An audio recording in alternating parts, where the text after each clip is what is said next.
প্রিয় ষষ্ঠ শ্রেণীর শিক্ষার্থীরা, RS 24 আওয়ার্স স্কুলের পক্ষ থেকে স্বাগত জানাচ্ছি ইতিহাস ও সামাজিক বিজ্ঞানের শিকন অভিজ্ঞতা ৮। আমাদের এলাকায় মুক্তিযুদ্ধ এর প্রথম পর্বে পৃষ্ঠা ৮২ হতে। তোমরা যারা শিকন অভিজ্ঞতা ৭ প্রকৃতি সংরক্ষণ কার্যক্রমের প্রথম পর্ব অর্থাৎ এই শিকন অভিজ্ঞতার একটি পর্ব যারা এখনো দেখনি, তোমাদের দেখার সুবিধার্থে এই ভিডিওর নিচে ডেসক্রিপশন বক্সে শিকন অভিজ্ঞতা ৭ প্রকৃতি সংরক্ষণ কার্যক্রমের পর্বটি লিংক দিয়ে দেব। তোমরা তোমাদের সুবিধা মতো দেখে নিতে পারবে। আজকের ক্লাসটি শুরু করার আগে তোমাদের কাছে একটা রিকোয়েস্ট থাকবে, তোমরা যারা এখন আমার চ্যানেলটি সাবস্ক্রাইব করনি তাড়াতাড়ি সাবস্ক্রাইব করে যুক্ত হয়ে যাও। চলো এবার আজকের ক্লাসটি শুরু করা যাক। আমাদের এলাকায় মুক্তিযুদ্ধ। পত্রিকা পড়তে পড়তে সেদিন নাসিরের বাবা ওর মাকে বলছিলেন সরকার গণহত্যার স্থানগুলো চিহ্নিত করে সংরক্ষণের উদ্যোগ নিয়েছে। তখন কথাটা সে অতটা খেয়াল না করলেও বিকেলে সহপাঠী মানিকের সাথে খেলার মাঠে যাওয়ার সময় কথাটা তার মাথায় আসে। হাঁটতে হাঁটতে তখন ও মানিককে জিজ্ঞেস করলো, তোর দাদা না ৭১-এ শহীদ হয়েছিলেন, ঘটনাটা জানিস তুই? মানিক বলল, সবটা ভালো জানি না, জানি যে শুধু ওনাকে নয়, সেদিন পাকিস্তানি হানাদার বাহিনী ও তাদের এদেশীয় দোসররা মিলে পাড়ার ৪৬ জন নারী পুরুষকে হত্যা করেছিল। সেই থেকে ওই পাড়াটা তো পরিত্যক্ত। আমরা এবং ২৩টা পরিবার দক্ষিণের চরে ঘর তুলে থাকি। তুই চিনিস গণহত্যার জায়গাটা? বলল নাসির। মানিক তক্ষুনি জবাব দিল, চিনি না আবার?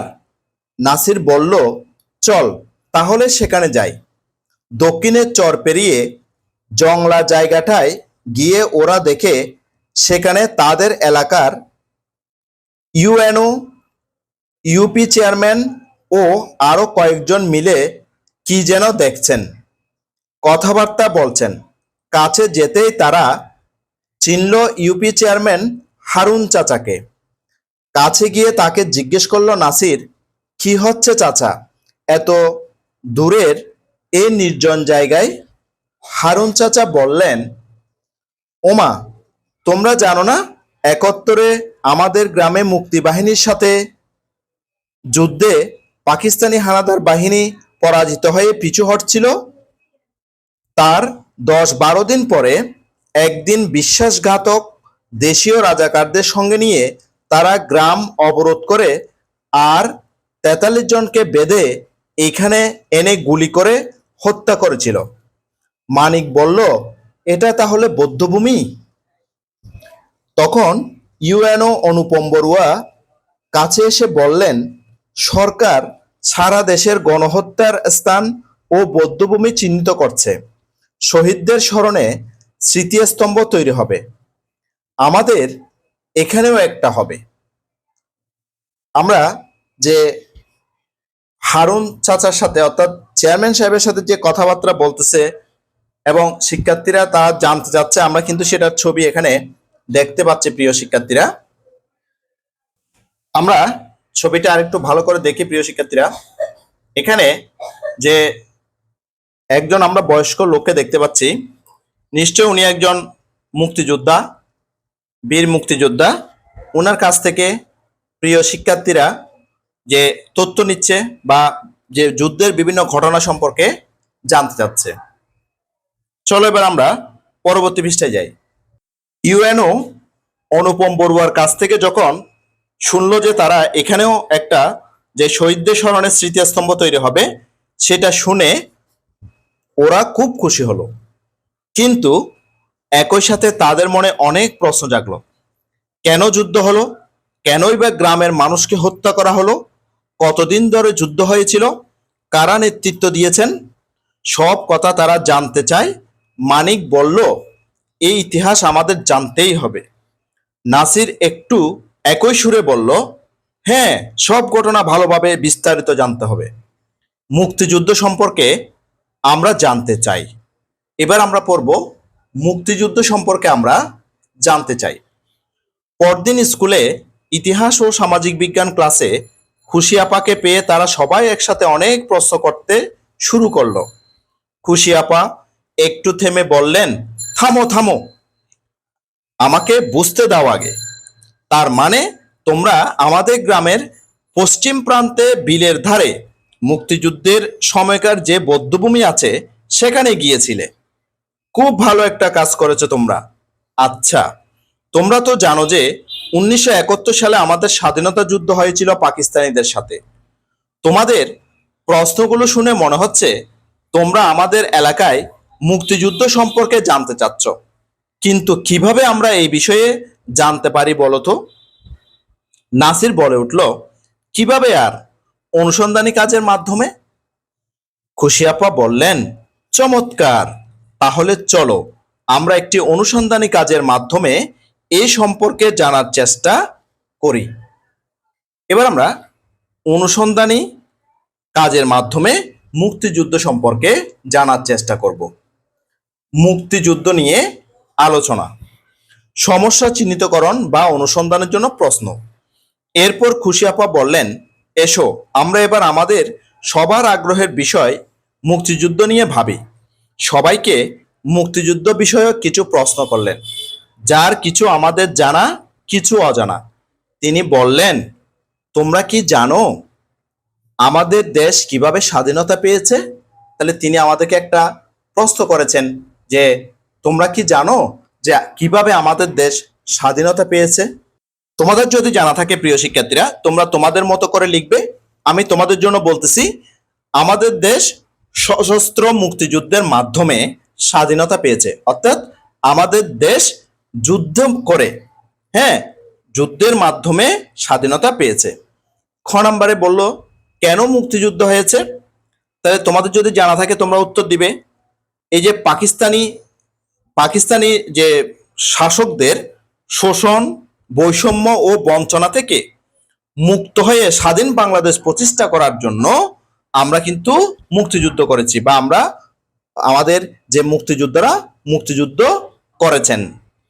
কখন এবং কতদিন ধরে মুক্তিযুদ্ধ হয়েছে এটা নিশ্চয় তোমরা জানো প্রিয় শিক্ষার্থীরা, যে 1971 সালে 26শে মার্চ থেকে 16ই ডিসেম্বর, অর্থাৎ 1971 সালে 26শে মার্চ থেকে 1971 সালে 16ই ডিসেম্বর পর্যন্ত, অর্থাৎ দীর্ঘ 9 মাস ধরে আমাদের মুক্তিযুদ্ধ হয়েছে। নিশ্চয় সেটা তোমরা জানো। এরপর দেখো পরের প্রশ্নটা, এটা ঘ নাম্বার হবে, কার নেতৃত্বে কিভাবে এই যুদ্ধ সংগঠিত হয়েছে? এটাও নিশ্চয় তোমরা জানো প্রিয় শিক্ষার্থীরা, জাতির জনক বঙ্গবন্ধু শেখ মুজিবুর রহমানের নেতৃত্বে এবং এদেশের সর্বস্তরের সাধারণ মানুষের অংশগ্রহণে মুক্তিযুদ্ধ সংগঠিত হয়েছিল। এরপরে দেখো পরের প্রশ্নটা, শুধু কি বিখ্যাত মানুষরাই মুক্তিযুদ্ধে অবদান রেখেছিলেন? আমাদের মতো সাধারণ মানুষরা কি কোনো অবদান রেখেছিলেন? তোমাদের পরিচিত কেউ কি মুক্তিযুদ্ধে সরাসরি অংশগ্রহণ অথবা সহযোগিতা করেছিলেন? এই প্রশ্নের উত্তরটা তোমরা তোমাদের মতো করে দিতে পারো। যে শুধু কি বিখ্যাত মানুষরা মুক্তিযুদ্ধে অবদান রেখেছিলেন? না, শুধু বিখ্যাত মানুষরা নয়, বরং আমাদের মতো সাধারণ মানুষরাও মুক্তিযুদ্ধে বিভিন্নভাবে অবদান রেখেছিলেন। এবার এখানে যে তোমাদের পরিচিত কেউ কি মুক্তিযুদ্ধে সরাসরি অংশগ্রহণ বা সহযোগিতা করেছিলেন, যদি তোমাদের কেউ এরকম পরিচিত থেকে থাকে, ওনার নাম বলবা, ওনার পরিচিতি বলবা, ওনার পরিচয় দিয়ে তোমরা যে উনি যে মুক্তিযুদ্ধে সরাসরি অংশগ্রহণ করেছিলেন সেটা বলবা। এরপর দেখো, যদি এরকম তোমাদের পরিচিত মানুষ থাকে যে করলে কি ধরনের ভূমিকা রেখেছিলেন, এবং তোমরা ওনার কাছ থেকে জেনে নিবা তিনি কিভাবে ভূমিকা রেখেছিলেন, অর্থাৎ তিনি কোথা থেকে প্রশিক্ষণ নিয়েছিলেন, কোথা থেকে প্রশিক্ষণ নিয়ে তিনি কোন ধরনের যুদ্ধ করেছিলেন, তিনি কি সরাসরি যুদ্ধ করেছিলেন নাকি গেরিলা যুদ্ধে অংশগ্রহণ করেছিলেন, এই ধরনের কথাগুলো তোমরা এখানে উত্তর হিসেবে লিখবে। চলো এবার পরের পৃষ্ঠায় যাওয়া যাক। এবার আমরা একজন মুক্তিযোদ্ধার গল্প শুনবো। ওনার নাম শহীদ আজাদ। শহীদ আজাদের গল্প শুনি। এই প্রশ্নগুলো নিয়ে আলোচনার এক পর্যায়ে খুশি আপা মুক্তিযুদ্ধে সাধারণ মানুষের অবদান নিয়ে বলতে গিয়ে শহীদ আজাদের গল্প বললেন। তোমরা হয়তো অনেকে শহীদ আজাদের কথা শুনেছ। তার পুরো নাম মাকফার উদ্দিন আহমেদ চৌধুরী আজাদ। মুক্তিযুদ্ধের সময় আজাদ ছিল তরতাজা এক তরুণ। কম বয়স হলেও সে ছিল ক্র্যাক প্লাটুন নামে একটি গেরিলা দলের ভীষণ সাহসী এক সদস্য। পাকিস্তানি সেনাবাহিনীর উপর গেরিলা আক্রমণ চালাতে বিন্দুমাত্র ভয় পেত না। যুদ্ধের এক পর্যায়ে আজাদ পাকিস্তানি বাহিনীর কাছে ধরা পড়ে যায়। আজাদের মা অনেক খোঁজাখুঁজি করে জানতে পারেন যে আজাদকে রমনা থানায় আটকে রাখা হয়েছে। তিনি থানায় গিয়ে দেখেন আজাদকে এমনই অত্যাচার করা হয়েছে যে আজাদ উঠে দাঁড়াতে পারছে না। অর্থাৎ আজাদকে এমন মানে অত্যাচার করা হয়েছে, অর্থাৎ পিটানো হয়েছে, আঘাত করা হয়েছে, আর কিন্তু আজাদ উঠে দাঁড়াতে পারতেছে না। মাকে দেখে সে বলল যে যদি সে তার গেরিলা দলের বাকি সদস্যদের খবর জানায় তাহলে তাকে ছেড়ে দেবে। আজাদের মা তখন আজাদকে বলেন জীবন গেলেও যেন আজাদ অন্য মুক্তিযোদ্ধাদের নাম ঠিকানা না বলে। আজাদ সম্মত হয়। দীর্ঘ অনাহারে শীর্ণ আজাদ মায়ের কাছে ভাত খেতে চেয়েছিল। আজাদের মা ভাত নিয়ে ফেরত এসে আজাদকে আর খুঁজে পাননি কখনো।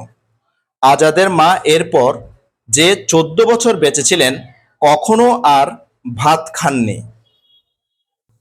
এ তো গেল এক শহীদ আজাদের কথা। এরকম হাজারো শহীদ আজাদ আমাদের প্রতিটি এলাকায় ছড়িয়ে আছেন। আমরা কি কখনো জানবো না আমাদের এলাকায় ছড়িয়ে থাকা এমন বীর শহীদদের কথা, এমন বীর মায়েদের কথা? নিশ্চয়ই জানবো। কিন্তু প্রশ্ন হচ্ছে জানবো কিভাবে? আমাদের এলাকার এই ইতিহাস তো কোথাও লেখা নেই। আমরা কি শুধু অন্যদের খুঁজে পাওয়া ইতিহাস পড়াতেই সীমাবদ্ধ থাকব? না, নিজেরাই বিস্মৃতির অতল থেকে হারাতে বসা ইতিহাস খুঁজে বের করে আনব। কেমন হয় যদি আমরা আমাদের এলাকায় মুক্তিযুদ্ধে সাধারণ মানুষের ভূমিকা অনুসন্ধান করে মুক্তিযুদ্ধের ইতিহাসে নতুন অধ্যায় যুক্ত করি? ক্লাসের সবাই একসাথে বলে উঠল, আমরা মুক্তিযুদ্ধের ইতিহাসে নতুন অধ্যায় যুক্ত করতে চাই। খুশি আপা তখন বললেন, আমাদের এলাকার মুক্তিযুদ্ধ সম্পর্কে তোমরা কি কি জানতে চাও? নাসির বলল, কি ঘটেছিল? পাকিস্তানিরা এই এলাকায় কি অত্যাচার করেছিল? আয়েশার প্রশ্ন, এলাকায় মুক্তিযোদ্ধারা কি করেছিল? ফ্রান্সিসের জানতে চাওয়া, সাধারণ মানুষ কি করেছিল? সবার প্রশ্ন বোর্ডে লিখে নিয়েছিলেন খুশি আপা। আলোচনা শেষে সবার প্রশ্নগুলোকে কয়েকটি মূল প্রশ্নে ভাগ করা হলো। সবাই মিলে অনুসন্ধানী কাজের মধ্য দিয়ে এগুলোর উত্তর খুঁজে বের করবে। যেমন, মুক্তিযুদ্ধের সময় এই অঞ্চলের সাধারণ মানুষের উপর কি রকম অত্যাচার হয়েছিল, মুক্তিযোদ্ধারা কিভাবে পাকিস্তানি সেনাদের বিরুদ্ধে প্রতিরোধ গড়ে তুলেছিল, সাধারণ মানুষ কিভাবে মুক্তিযোদ্ধাদের সাহায্য করেছিল।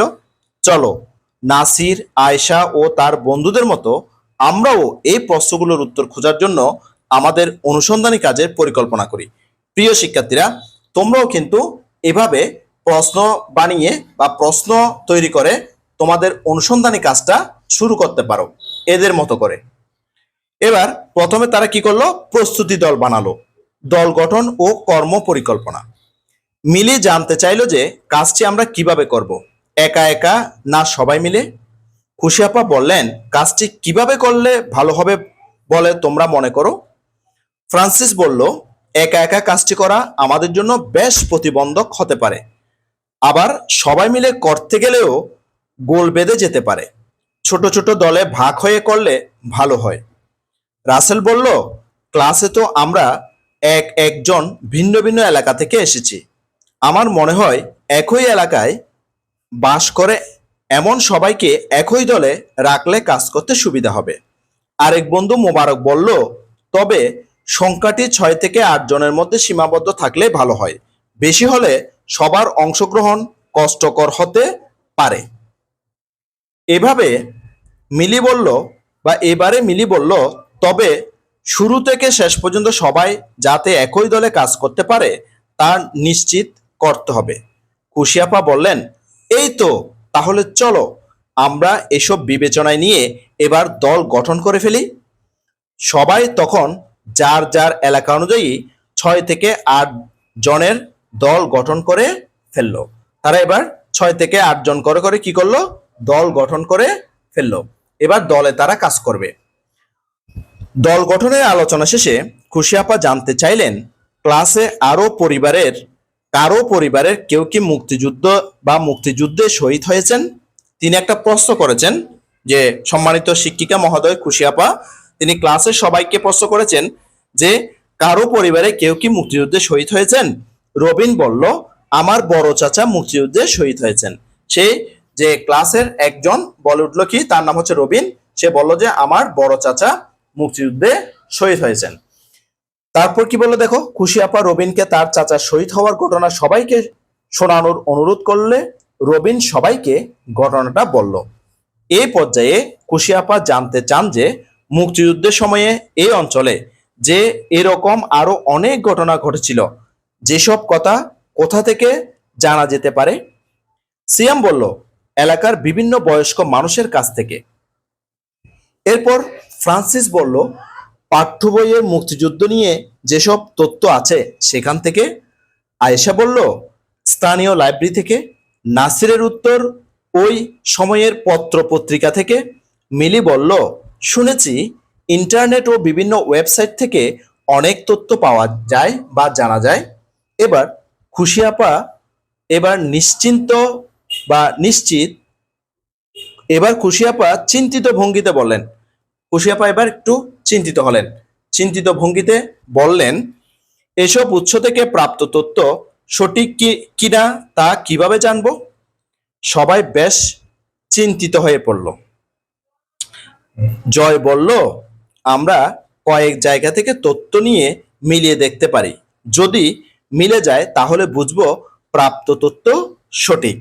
প্রিয় শিক্ষার্থীরা, যে একই ধরনের তথ্য যদি বিভিন্ন জায়গা থেকে আমরা বা উৎস থেকে সংগ্রহ করি, সব তথ্য যদি একই রকম হয়, তাহলে আমরা মনে করতে পারি যে ওই সব তথ্য কিন্তু সঠিক তথ্য। চলো এবার পরবর্তী পৃষ্ঠা যাওয়া যাক। এবার খুশি আপা বললেন, এবার পরিকল্পনার পালা। তোমরা নিশ্চয় ভুলে যাওনি, এর আগে আমরা বৈজ্ঞানিক অনুসন্ধান পদ্ধতির ধাপগুলো শিখেছিলাম। এখানে পরিকল্পনা করার জন্য আমরা বৈজ্ঞানিক অনুসন্ধান পদ্ধতির ধাপসমূহ ব্যবহার করতে পারি।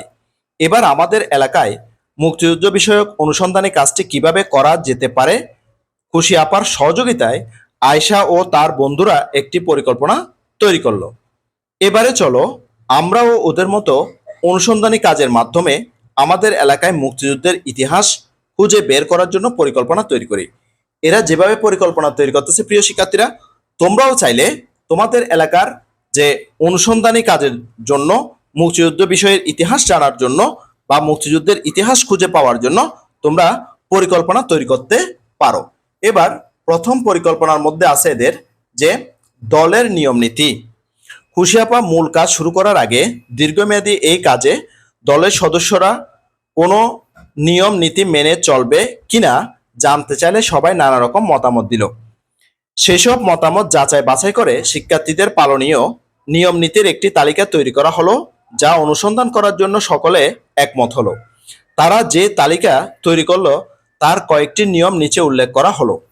এগুলো নিয়ম নীতির কিছু উদাহরণ মাত্র, চাইলে অন্যভাবেও পরিস্থিতি অনুযায়ী তোমরা নিয়ম নীতি তৈরি করে নিতে পারো। এবারে চলো আমরাও আমাদের কাজের জন্য সুবিধাজনক একটি নিয়ম নীতির তালিকা তৈরি করি। এবার নিয়মগুলো আমরা একটু করে জেনে নিই। প্রিয় শিক্ষার্থীরা, তারা যে নিয়মগুলো তৈরি করেছে, শিক্ষার্থীদের পালনীয় নিয়ম নীতি: 1. কাজ করার সময় সকল সদস্যের প্রয়োজনীয় নিরাপত্তা নিশ্চিত করা। 2. দলের সবার মতামতের প্রতি শ্রদ্ধাশীল হয়ে নিজের মতামত যৌক্তিকভাবে দৃঢ়তার সাথে তুলে ধরা। 3. নিজের মতামত প্রকাশে কখনো কোনো কারণেই দ্বিধা না করা। এরপরে 4. অন্যের মতামত শ্রদ্ধার সাথে যৌক্তিক বিচার বিশ্লেষণ করে গ্রহণ করা। 5. দলগত কাজে ছেলে মেয়ে ও সক্ষমতার ধরন নির্বিশেষে দলের সকল সদস্যের সক্রিয় অংশগ্রহণ নিশ্চিত করা। 6 নাম্বার, সাক্ষাৎকার নেওয়ার আগেই সাক্ষাৎকারদাতার অনুমতি নেওয়া। এরপরে আরো কিছু খালি ছিল, সেগুলো আমি তোমাদের সুবিধার্থে লিখে দিলাম। 7, নির্ধারিত সময়ের ভিতরে সদস্যদের উপর অর্পিত দায়িত্ব পালন করা। 8, সাক্ষাৎকার গ্রহণের সময় সাক্ষাৎকারদাতার উত্তর মনোযোগ দিয়ে শোনা ও লিখে রাখা।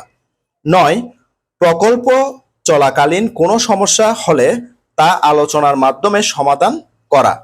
10, তথ্য বিশ্লেষণ ও ফলাফল উপস্থাপনের ক্ষেত্রে ব্যক্তিগত মতাদর্শ দ্বারা প্রভাবিত না হওয়া। এরপরে আমরা এবার বিদ্যমান তথ্য পর্যালোচনা অর্থাৎ লিটারেচার রিভিউ সম্পর্কে একটু জানব। দেখো এবার, আজ খুশিয়াপা জানতে চাইলেন যে এই অঞ্চলে মুক্তিযুদ্ধের সময়কার যেসব ঘটনা ইতিমধ্যে সংরক্ষণ করা হয়েছে সেসব কোথায় পাওয়া যাবে। এর উত্তরে সবাই মিলে যা বলল তার তালিকা করলে দাঁড়ায় এরকম যে বই, পত্রিকা, প্রামাণ্যচিত্র, দলিলপত্র ইত্যাদি। সবাই মিলে আলোচনা করে তখন ঠিক করলো যে সব দল প্রয়োজনীয় তথ্যের সম্ভাব্য উৎসের তালিকা তৈরি করবে এবং তালিকা অনুযায়ী নির্দিষ্ট সময়ের মধ্যে উৎস থেকে তথ্য সংগ্রহ করবে এবং তথ্য উৎসের তালিকা, অনুসন্ধান প্রক্রিয়া সহ প্রাপ্ত তথ্যাবলী নিয়ে খুশি আপার সাথে আলোচনা করবে। পরদিন কাজের অবসরে আয়শার বাসায় নাসির গিয়ে হাজির। ওরা সময় নষ্ট না করে মুক্তিযুদ্ধ ভিত্তিক অনুসন্ধানী কাজ শুরু করে দিতে চায়। আয়েশা বলল, এর আগে যে পদ্ধতি অনুসরণ করে আমরা অনুসন্ধান করেছি এই কাজেও সেই একই পদ্ধতি অনুসরণ করলেই আমাদের হবে। আমার মনে হয় শুধু একটা বিষয় নিয়ে আলাদা করে ভাবা দরকার। নাসির, কি সেটা? অর্থাৎ নাসির জিজ্ঞেস করলো সেই বিষয়টা কি। তখন আয়শা সেটার উত্তর দিল, বলল, মুক্তিযুদ্ধ নিয়ে অনুসন্ধান করতে হলে মুক্তিযুদ্ধ নিয়ে গুরুত্বপূর্ণ তথ্যগুলো আগে জেনে নেওয়া দরকার। এর আগে অনুসন্ধানমূলক কাজের ক্ষেত্রে যে মৌলিক ধাপগুলোর কথা জেনেছিলাম সেখানে বিদ্যমান তথ্য পর্যালোচনা অর্থাৎ লিটারেচার রিভিউ বা ছাপানো বই, পত্রপত্রিকা, দলিলপত্র পড়ে তথ্য সংগ্রহের ধাপটি ছিল না। অনুসন্ধানমূলক কাজের ক্ষেত্রে অনেক সময় বিদ্যমান তথ্য জানা থাকলে নতুন কি তথ্য সংগ্রহ করতে হবে তা নির্ধারণ করা সহজ হয়। এবার নাসির বলল যে তুমি ঠিক বলেছ। আমার মনে হয় আমরা এই বিষয়ে কিছু বই পড়তে পারি আর এমন কারোর সাথে কথা বলতে পারি যে এই বিষয়ে খুব ভালো জানে। তাহলে তার কাছ থেকে কোনো বই, পত্রিকা এসবও পাওয়া যেতে পারে। দুজনে সিয়ামদের বাসায় গিয়ে সিয়ামকে বলতে সেও উৎসাহী হয়ে উঠল। তারপর তিনজনে মিলে সিয়ামের দাদাকে গিয়ে ধরল। তার দাদা বই পড়তে খুবই পছন্দ করেন। সিয়াম, নাসির আর আয়শার কৌতূহল শুনে তিনি তার ব্যক্তিগত লাইব্রেরি থেকে এক গাদা মুক্তিযুদ্ধের বই বের করে আনলেন।